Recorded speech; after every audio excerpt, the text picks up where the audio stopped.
Field Day by Kimberly and James Dean. Pete the cat is excited. Today is the town's annual field day. Pete can't wait. Last year, his team came in third place. He wants to win first place this year. He's like, I had tons of practice. All those times I ran away from the cops made me super fast and agile. And I'm like a professional sniper. I can throw a flat football into a giant tire hole from 3 feet away. And he's a master of disguise. He remembers the one time he disguised himself as garbage. Pete puts on a goofy shirt. Oh, a groovy shirt. It's just a red shirt. He puts on a cool headband.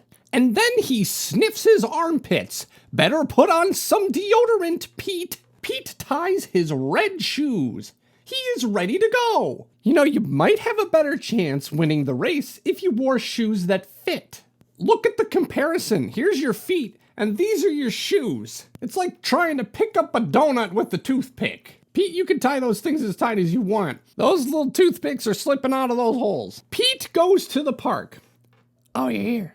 Callie, Grumpy Toad, and Gus are waiting for him. Oh, you all wore the same thing. The 4 of them are a team.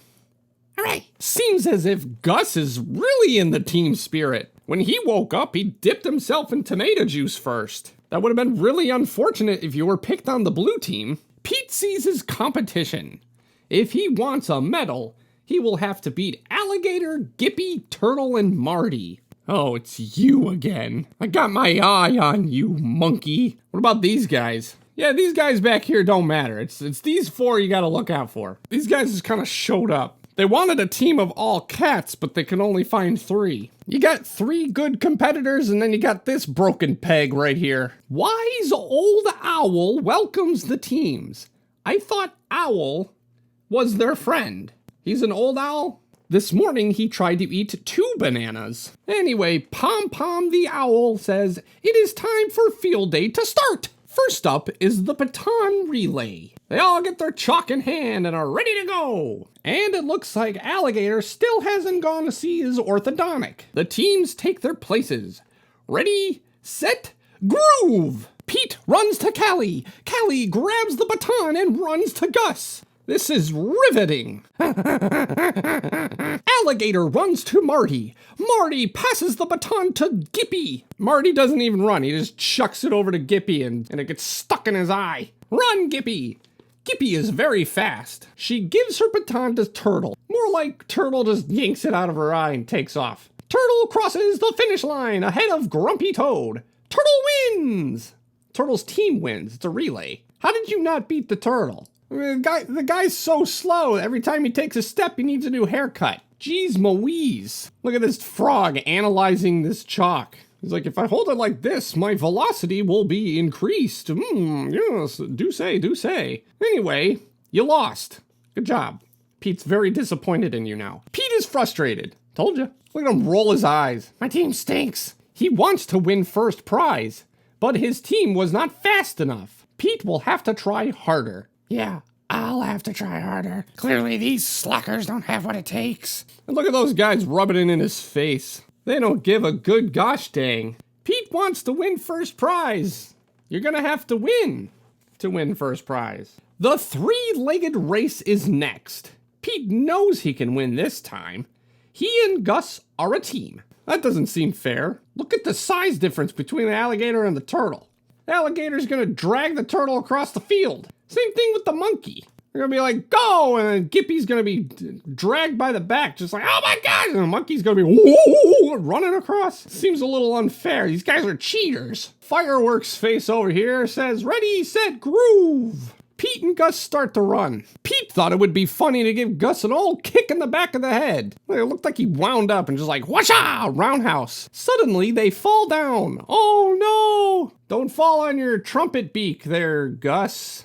Gus tripped on his shoelace. Yeah, that's what Pete says. Yeah, just all of a sudden he just fell over. Whoops. Don't mind the knot in the back of his head. Marty and Gippy work together. They don't fall down. They cross the finish line. The other 2 are like, oh, well, we got this. Hey, Marty, this isn't Mario Kart. Lose the banana. You see your enemies in the back, you throw it down, they start to slip and twirl around and go, whoa, whoa, whoa, whoa, whoa, whoa, whoa. not how this works. See, I told you they were cheaters. Pete starts to feel disappointed. He keeps losing. Look at Gus like bracing like, please don't hit me. Oh, you're dead meat. Next is the water balloon toss. Pete can't give up. He has to do better this time. So he changes teammates. Pete throws an orange to Callie. She catches it and tosses it back. Down the line, a balloon breaks. I'm beginning to see who's the weak link on your team there, Pete. Maybe you shouldn't have taken that tomato juice bath to dye your skin. The teams step back and throw again. Alligator chucks it at Pete. More balloons fall and break. Soon, only 2 teams are left. Alligator throws his balloon. Whoopah! Pete's like, oh, you dirty rotten. It hits Pete and pops. Pete is wet but happy. I don't like that. He and Callie win! Hooray! Those water balloons were filled with blue paint. Pete thinks about what games are left to play. The first game is a test of intelligence. You have to distinguish which one of these items don't belong. It's a real mind bender. And then there's the spaghetti swirl. Pete, you're really good at that one. Yeah. If he wins everything, he can still get a medal. Right now, it is time for Tug of War. Pete knows his team is strong. He's sure they can win. So Flame Body Banana Nose Exploded Head says go! Marty's team pulls the rope. Pete's team pulls the rope harder. Alligator tumbles over the line. Pete's team wins! Honestly, this game is rigged. I mean, the blue team didn't even need Gippy or the turtle. The monkey and the alligator would have destroyed these 4. But good job, Pete. You won. I think it was the shoes. Their incredibly immense weight prevented the other team from pulling you down. Next is the obstacle course. Uh-oh. Pete's not very good at overcoming obstacles. First, you have to resist the temptation of these dark chocolate powdered donuts. And then you gotta climb the bacon wall and make it to the, what looks like Tigger's tail. You have to commence in a life or death battle against Tigger. He's so huge only his tail fits on the screen. Pete lines up. He knows he can win. Ready, set, groove. Why is that the thing? Pete runs through the tires. See, if you had smaller shoes, you could lift your feet out a lot easier. He climbs up a wall. It's so slippery with all the bacon grease, but he manages to do it. He belly crawls through a tunnel. Hey, look, I'm Poop. Ahead of him, Pete sees the finish line. He runs as fast as he can. Pete crosses the line first. Isn't it one at a time? It's like a timed thing, right? You don't all go at once. That's weird. That would be weird. What if you were all tied and you all went in through that tunnel? It'd be like a life-size display of getting constipated. Now Pete is happy. If he wins the last game, he will get first prize. Yeah, what a selfish little butthole. I'll get first prize. My team doesn't matter. I get it. The last game is Carry the Egg. Couldn't have thought of a more creative name for it. Spoon egg. Egg balance. Carry the egg with a spoon on the end. Hold the spoon straight, balance the egg, and run. That's the name of this game. Pete, flip your spoon over so that it's not just balancing on the butt end. You gotta go with the scoop side so the egg stays in the spoon. Pete holds an egg on a spoon. Well, yeah, that's the point of the game. He runs as fast as he can. Pete's egg wobbles and falls. Suddenly, he is covered in yolk. How? What the heck did you do? I could just imagine this in like if this was animated. Just like running with the egg and it starts to wiggle a little bit and you're like, oh dear God, no, my egg! And you overreact and then you just chuck it at yourself as hard as you can. That's what you did, Pete. That's how you got the yolk on yourself.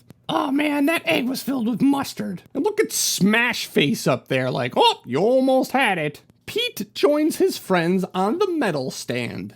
Good thing it's not storming. They'd all get electrocuted. Pete's team and Marty's team tied for first place. So like sudden death, like extra round to see who takes home the prize. This is everyone wins, except for that one team. They stink. They didn't win anything. Pete is happy. He didn't get to win alone, but sharing with friends isn't so bad. Pete, you wouldn't have won by yourself. You were on a team. This is so lame. I was like, yeah, Pete's gonna get first place. No, everybody gets first place. Well, that was stupid. It was boring. Pete looks at his groovy medal. What a rocking day! Look at him, he's so happy. I did this. This is mine. I'm the field day champ. The moral of the story is the people who paint their skin to show their team support are also the same people who are absolute trash at that sport. Thank you, Gus. Well, I hope you enjoyed another fun adventure with Pete. This book's copyright by Kimberly and James Dean, and it's published by HarperCollins, so make sure you check out the whole series. Well, if you enjoyed, make sure you leave us a like. And if you like what we do, make sure you leave us a subscribe. That sure would be rockin'. That's all I gotta say. All right, I'll be back later. Don't take a bath in tomato juice unless you get sprayed by a skunk. Okay, bye.